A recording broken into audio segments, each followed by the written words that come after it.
बिस्मिल्लाहिर्रहमानिर्रहीम। अस्सलाम वालेकुम नाज़रीन, आप मैं इमरान खान हूँ। सबसे अफसोसनाक खबर जो है वो सबसे पहले मैं आपके सामने रख देता हूँ। खबरें तो बहुत सारी हैं, हो सकता है अगले वीलॉग तक बात चली जाए, लेकिन कुछ चीज़ें मैं आपके सामने रख देता हूँ कि सैलाब ने अमली तौर पे तबाही फैला दी है पूरे पाकिस्तान में। खैबर पख्तूनख्वा से जो विजुअल्स आ रहे हैं, ख़ास तौर पे मालाकंड डिवीज़न से, वो बड़े ख़ौफनाक हैं। बड़ी शदीद तुग़यानी है वहाँ पे दरिया में, और मुख्तलिफ मैंगोरा के इलाकों में और दीगर एरियाज़ में पानी दाखिल हो गया है। इवन प्रेस क्लब मैंने वहाँ का देखा है, वो खासा ऊंचा है, लेकिन वहाँ पे भी पानी दाखिल हो गया। सड़कों के ऊपर पानी था, लोगों की इमलाक को नुकसान भी पहुँचा है, और कुछ घरों को और गाड़ियों को नुकसान पहुँचा है लोगों की। अब वो खासा ऊंचा इलाका है, वहाँ बड़े लंबे अरसे के बाद इतना ज़्यादा पानी आया। लेकिन जनूबी पंजाब में तो ऐसा लगता है कच्चे के इलाके सफ़ा हस्ती से मिट गए हैं। सिंध, तकरीबन सारा सिंध, और सिंध की जो हालत है वो नाकाबिले बयान है। इतनी खौफनाक हालत मैंने सिंध की कभी नहीं देखी। जो लोग वहाँ पे मौजूद हैं वो लोग ये बता रहे हैं कि जो एक ज़ल्ज़ला आया था पाकिस्तान में 2005 में, उस ज़ल्ज़ले की जो शिद्दत थी और उसकी जो तबाही थी, आज़ाद कश्मीर के इलाकों में जो ज़ल्ज़ला आया था, उससे ज़्यादा तबाही इस वक्त फैली हुई है सिंध में और जनूबी पंजाब में। कच्चे के जो मकानात हैं उनमें से कोई भी नहीं बचा, कहीं कोई एक मकान भी नहीं दिख रहा जो सलामत हो। और ये कच्चे के इलाकों में जो घर बनाते हैं लोग, नॉर्मली वो कच्चा मकान बनाते हैं ईंटों से और गारे से। बारिश इतनी ज़्यादा हुई है, पानी इतना ज़्यादा आया है और इतनी देर तक खड़ा रहा है कि वो मकानात गिरना शुरू हो गए, और वो रफ्ता रफ्ता सारे मकानात गिर गए हैं। जितनी फसलें हैं सिंध के अंदर, अगर मैं आपसे ये कहूँ कि 80 से 90% फसलें तबाह हो चुकी हैं, तो ये बात गलत नहीं होगी। जो गोडाम्स हैं जहाँ पे गंदम स्टोर की गई थी, वहाँ की सूरत हाल इंतहाई मखदूश है। जिन इलाकों में जो नशेबी इलाके हैं वो तो पूरी तरह तबाह हो गए हैं, जो कच्चे के इलाके हैं वो तो बिल्कुल ऐसा लगता है सफ़ा हिस्सी से मिट गए हैं।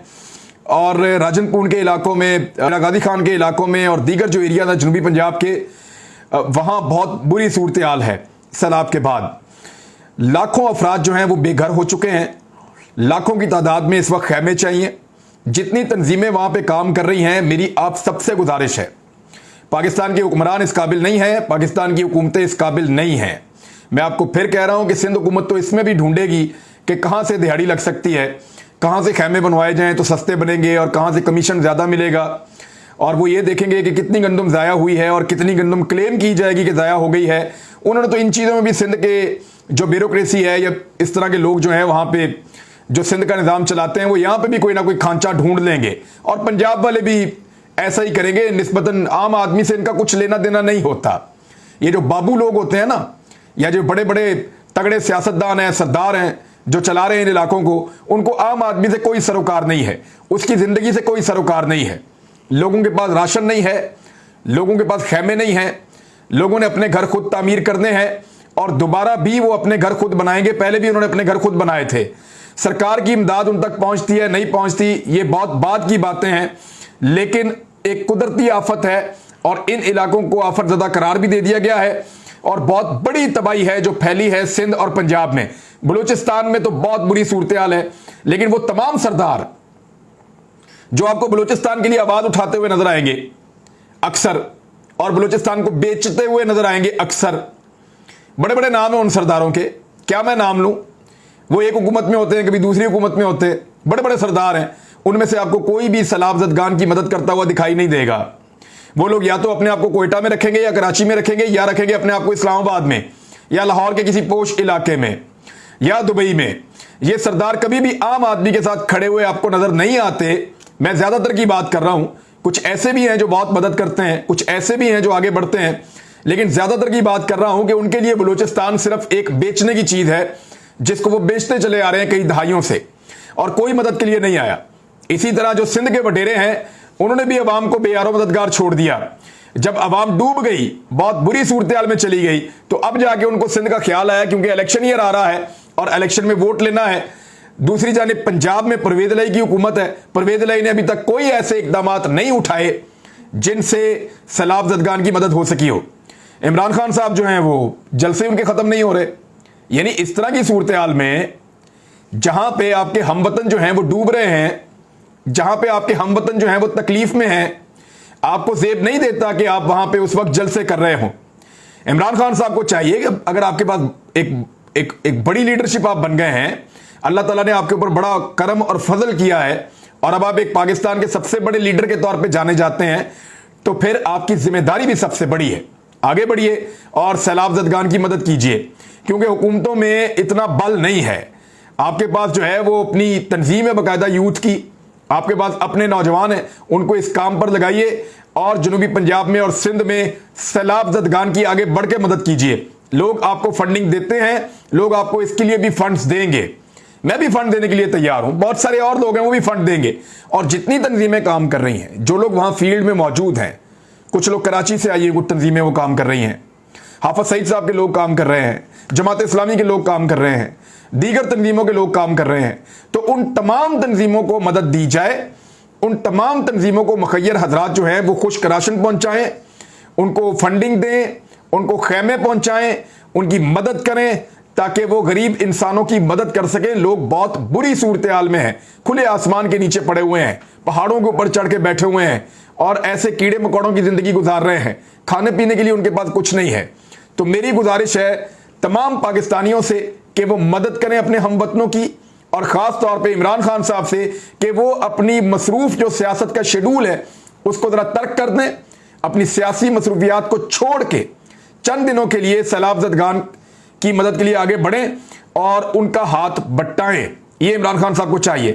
اب میں آپ کو دکھاتا ہوں کہ اس وقت جب سب کو ضرورت ہے کہ وہ سیلاب زدگان کی مدد کریں تو اس وقت سارے ہیں کہاں پہ, ذرا یہ آپ غور کریں. راجہ پرویز اشرف کی قیادت میں 25 رکنی وفد ہے, وہ کینیڈا میں ہے.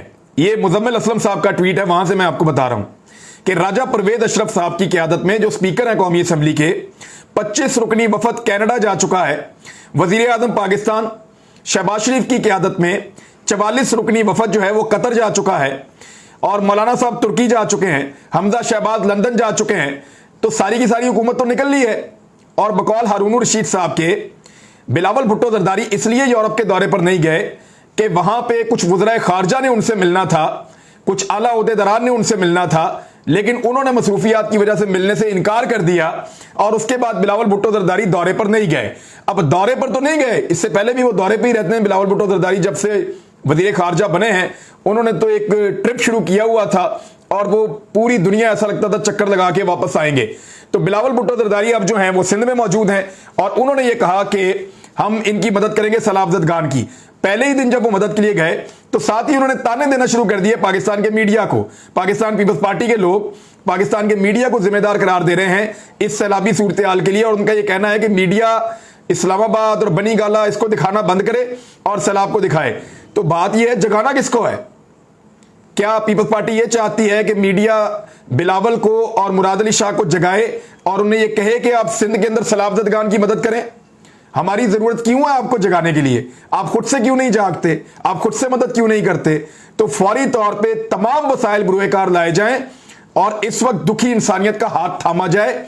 یہ اس وقت کا تقاضا ہے, ورنہ لوگ اس بات کو یاد رکھیں گے کہ وہ ڈوب رہے تھے اور اس وقت کوئی نہیں آیا, اور اب سارے ووٹ مانگنے کے لیے آ رہے ہیں. اسی کا فوکس اس بات کی طرف ہے ہی نہیں کہ پاکستانیوں کی جان بچانی ہے. سب کے سب یہ دیکھ رہے ہیں کہ الیکشن کب آئے گا, اگلے الیکشن کو کیسے جیتنا ہے, عمران خان کو کیسے باہر رکھنا ہے, اپنے آپ کو کیسے اندر لے کر آنا ہے. 13 پارٹیاں مل کر حکومت کر رہی ہیں, 13 پارٹیوں کا ایک اتحاد بنا ہوا ہے. یہ 13 پارٹیاں مل کے کیا غریبوں کی مدد نہیں کر سکتی؟ اور ان سے زیادہ مخیر کون ہے؟ پاکستان کی پولیٹیکل ایلیٹ سے زیادہ پیسہ تو کسی کے پاس نہیں ہے. تو پاکستان کی پولیٹیکل ایلیٹ کو چاہیے کہ لوگوں سے پیسے مانگنے سے پہلے اپنی جیبوں سے پیسے ڈالیں اور ڈال کے غریبوں کی اور غریب انسانیت کی مدد کریں. لیکن ایسا نہیں ہوگا. اس مرتبہ پھر یہ غریب لوگوں سے ہی پیسہ مانگ کے غریب لوگوں کے اوپر استعمال کریں گے, اور اس میں سے بھی اپنا حصہ ہر دفعہ یہ ایلیٹ نکال لیتی ہے. اب پیٹرول کی قیمت میں دوبارہ اضافے کا امکان ہے, یعنی عالمی منڈی میں لگاتار قیمتیں نیچے آ رہی ہیں, یہاں دوبارہ اضافے کا امکان ہے اور 20 روپے تک کے اضافے کا امکان ہے. یہ خبر دی ہے روزنامہ دنیا نے. اس کی وجہ یہ ہے کہ ان کو لیوی بڑھانی ہے, اور ساتھ ہی ساتھ پیٹرولیم مصنوعات پر سیل ٹیکس عائد کر دیا گیا ہے, جبکہ زرعی شعبے کی ٹیکس چھوٹ بھی ختم کیے جانے کا امکان ہے. سال اکتوبر سے پیٹرولیم مصنوعات پر 10.5% سیل ٹیکس عائد کیا جائے گا. टैक्स अहदाफ में कमी हुई तो ज़रूरी शोबे की सेल टैक्स छूट खत्म कर दी जाएगी। अब ये चीजें हो रही हैं पाकिस्तान में, गरीब को मजीद दबाने की तैयारी हो रही है, बिजली मजीद महंगी की जा रही है, पेट्रोल मजीद महंगा किया जा रहा है, महंगाई की शरह लगातार बढ़ती चली जा रही है। 50 साल के महंगाई के रिकॉर्ड टूट गए हैं और कतर का दौरा कर रहे हैं शहबाज शरीफ साहब और उनके सूट ही नहीं खत्म हो रहे। यानी कतर में जिन लोगों को वो मिलने के लिए गए हैं ना, वो लोग अपनी रवायती चप्पल पहन के, यानी जिनसे पैसे मांगने गए हैं, जिन्होंने पैसा देना है, जिन्होंने इन्वेस्टमेंट करनी है, वो अपनी रवायती चप्पल पहन के, अपने रवायती कपड़े पहनकर बैठे हैं बड़े फख्र के साथ। और जो मांगने गए हैं उनके तो सूटेड बूटेड ही नहीं खत्म हो रहे। यानी कभी एक रंग का सूट, दोबारा आते हैं तो दूसरे रंग का सूट, तीसरी दफा आते हैं तो तीसरे रंग का सूट, और गोरों वाले कपड़े पहन के गए हुए हैं। भाई आप शलवार कमीज पहन के जाएं, अपने मुल्क का लिबास पहन के जाएं, अपने मुल्क के लिबास के ऊपर फख्र करें। आप गोरों वाला लिबास पहन के चले जाते हैं हर जगह पे, जैसे कोई कॉर्पोरेट कल्चर चल रहा है पाकिस्तान में। आप पॉलिटिशियन हैं, पाकिस्तान की नुमाइंदगी कर रहे हैं, पाकिस्तान का कौमी लिबास पहने आप वहां पे। और कारकर्दगी हुकूमत की इस तरह की है कि सऊदी अरब से जो 8 अरब डॉलर की सरमायाकारी पे पेशरफ्त होनी थी ना, वो नहीं हो सकी। ये भी नया इंकशाफ हो गया है और ये खबर भी जो है मुख्तलिफ जगहों पर छपी है। मैं आपको एयरवाई से पढ़ के सुना देता हूं। वो ये कह रहे हैं कि ये इंकशाफ हुआ है कि ऑयल रिफाइनरी पॉलिसी ना होने से सरमायाकारी पाकिस्तान में नहीं हो सकी है। सऊदी शहजादे ने दौरा पाकिस्तान के मौके पर ऑयल रिफाइनरी में सरमायाकारी का ऐलान किया था। ये इमरान खान साहब ने करवाया था, लेकिन अब वो नहीं हो पाया क्योंकि ये पॉलिसी ही नहीं बना पा रहे हैं। सऊदी अरब ने हब और गवादर में ऑयल रिफाइनरी कायम करना थी और रिफाइनरी पॉलिसी का ड्राफ्ट गुज़िश्ता माह तैयार किया, ताहम मजीद 2 माह अभी दरकार हैं। रिफाइनरी पॉलिसी की तैयारी में 1 साल से ज़ायद का वक्त अब लगाया जाएगा। यानी ये क्या कर रहे हैं और जानबूझकर चीज़ों को डिले करते हैं। पता नहीं पाकिस्तान के हक में हैं या पाकिस्तान के हक में नहीं हैं ये लोग, ये क्या चाहते हैं पाकिस्तान के साथ। एडिशनल सेक्रेटरी पेट्रोलियम ने कहा कि सऊदी अरब से सिर्फ क्रूड ऑयल मौखर अदायगियों पर मिलता है। सऊदी अरब से पेट्रोल और डीजल मौखर अदायगियों पर नहीं मिलता। पुराने माहदों के बायस भारत जो है वो रूस से सस्ता तेल खरीद सकता है, लेकिन पाकिस्तान और रूस के दरमियान सस्ता तेल खरीदने का कोई मुआहदा नहीं तय पाया था। यानी इमरान खान साहब जो करने जा रहे थे वो इस इंपोर्टेड सरकार ने आकर अमेरिका के डर से किया ही नहीं, और वो ना होने की वजह से पाकिस्तान रशिया से सस्ता तेल नहीं खरीद सकता, क्योंकि जब रशिया सस्ता तेल ऑफर कर रहा था वो टाइम गुजर गया है और उस वक्त भारत ने मुआहदा कर लिया था रशिया के साथ। श्रीलंका भी ले रहा है उनसे तेल, बाकी दुनिया भी ले रही है, यूरोप भी ले रहा है, लेकिन पाकिस्तान इसलिए नहीं ले रहा क्योंकि अमेरिका को पसंद नहीं था। तो अमेरिका को खुश करने के लिए पाकिस्तान की इंपोर्टेड सरकार पहले बनाई गई, इमरान खान को हटाया गया और अब पाकिस्तान रूस से सस्ता तेल नहीं ले सकता, इसलिए कि पाकिस्तान ने उस वक्त मुआहदा नहीं किया था जब रूस शदीद मुश्किलात के अंदर घिरा हुआ था। उधर मैंने आपको पिछले व्लॉग में बताया था कि शहबाज गिल ने जो मेरे तक इंफॉर्मेशन पहुंचाई थी वो बिल्कुल तस्दीक हो गई है। शहबाज गिल साहब ने आज खुद मतीउल्लाह जान के सवाल के जवाब में ये बताया कि उनके प्राइवेट पार्ट्स को करंट लगाए गए हैं और उन्होंने बाकायदा बताया कि उनकी बॉडी के फ्रंट साइड से उनके जो प्राइवेट पार्ट्स हैं, जिस्म के प्राइवेट हिस्से हैं, वहाँ पे करंट दिया गया है, इलेक्ट्रिक शॉक्स उनको दिए गए हैं। इस कदर तकलीफ से उनको गुजारा गया है और वो इसलिए कि वो उनसे चाहते थे कि कुछ नाम हैं वो तुम ले लो और उनके खिलाफ बयानात दे दो। क्या एक पॉलिटिकल वर्कर को जो इतने बड़े ओहदे के ऊपर मौजूद हो और पाकिस्तान के सबसे बड़े पॉलिटिकल लीडर के साथ ड्यूटी कर रहा हो, उसको उठाने के बाद उसके बॉडी पार्ट्स को करंट लगाकर उसको 3rd डिग्री टॉर्चर करके उससे उसके खिलाफ बयानात लेने की कोशिश की जाएगी? ये मुल्क है या मजाक बन गया है? मेरे ख्याल में इससे ज्यादा कोई चीज ब्रूटल हो नहीं सकती। बाकी पॉलिटिकल पार्टीज को भी ये सोचना पड़ेगा और ये देखना पड़ेगा कि क्या वो इस सारे अमल को जायज समझते हैं, क्योंकि उन पार्टीज के अंदर अब ये डिबेट शुरू हो गई है कि ये तो बहुत बिलो द बेल्ट था और ये तो बड़ी ज्यादती थी, लेकिन इमरान खान को साइड पे करने के लिए वो ये कड़वा घूंट भी इस वक्त करने के लिए तैयार है। लेकिन याद रखिएगा, जो बारी है वो सबकी आएगी, दिए सबके बुझेंगे, हवा किसी की नहीं, और ये ऐसे ही होगा सबके साथ और अपनी अपनी बारी पे ये सारे रोएंगे, बारी बारी इन सबको मार पड़ेगी। उधर एक नया सर्वे भी आया गैलप का, और गैलप का सर्वे ये बता रहा है कि 60% लगभग पाकिस्तानी जो है, 59% पाकिस्तानियों ने अपने घराने के माली हालात को पिछले 6 माह जैसे या पिछले 6 माह की निस्बत बदतर करार दिया है। यानी पाकिस्तानियों का 60% पाकिस्तानियों का यह मानना है कि 6 माह पहले इमरान खान के दौरे हुकूमत में उनकी हालत इतनी बुरी नहीं थी जितनी अब बुरी हो चुकी है।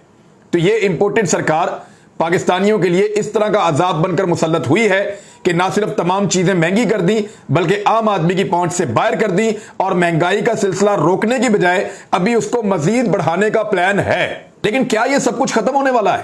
ایک بڑا سوال ہے اور اس کا جواب اگلے ویلاگ میں آپ کو دوں گا، کیونکہ عمران خان صاحب نے ایک بڑی اناؤنسمنٹ کی ہے کہ اب وہ فائنل کال دینے والے ہیں، اور الیکشن کا اناؤنسمنٹ اگر اب نہیں ہوا تو وہ فائنل کال دے کر پاکستان کو الیکشن کی طرف لے جائیں گے۔ عمران خان صاحب اس وقت یہ کیوں کہہ رہے ہیں اور یہ سٹیپ وہ کیوں اٹھانے والے ہیں، اس پہ کریں گے اگلا ویلاگ۔ اب تک کے لیے اتنا ہی۔ اپنے سیلاب زدہ جو بھائی بہن ہیں ان کی حفاظت کے لیے، ان کی مدد کے لیے میری پھر آپ سے گزارش ہے، آپ سب اپنے طور پہ جو کر سکتے ہیں ضرور کریں۔ اپنا خیال رکھیے گا۔ اللہ حافظ۔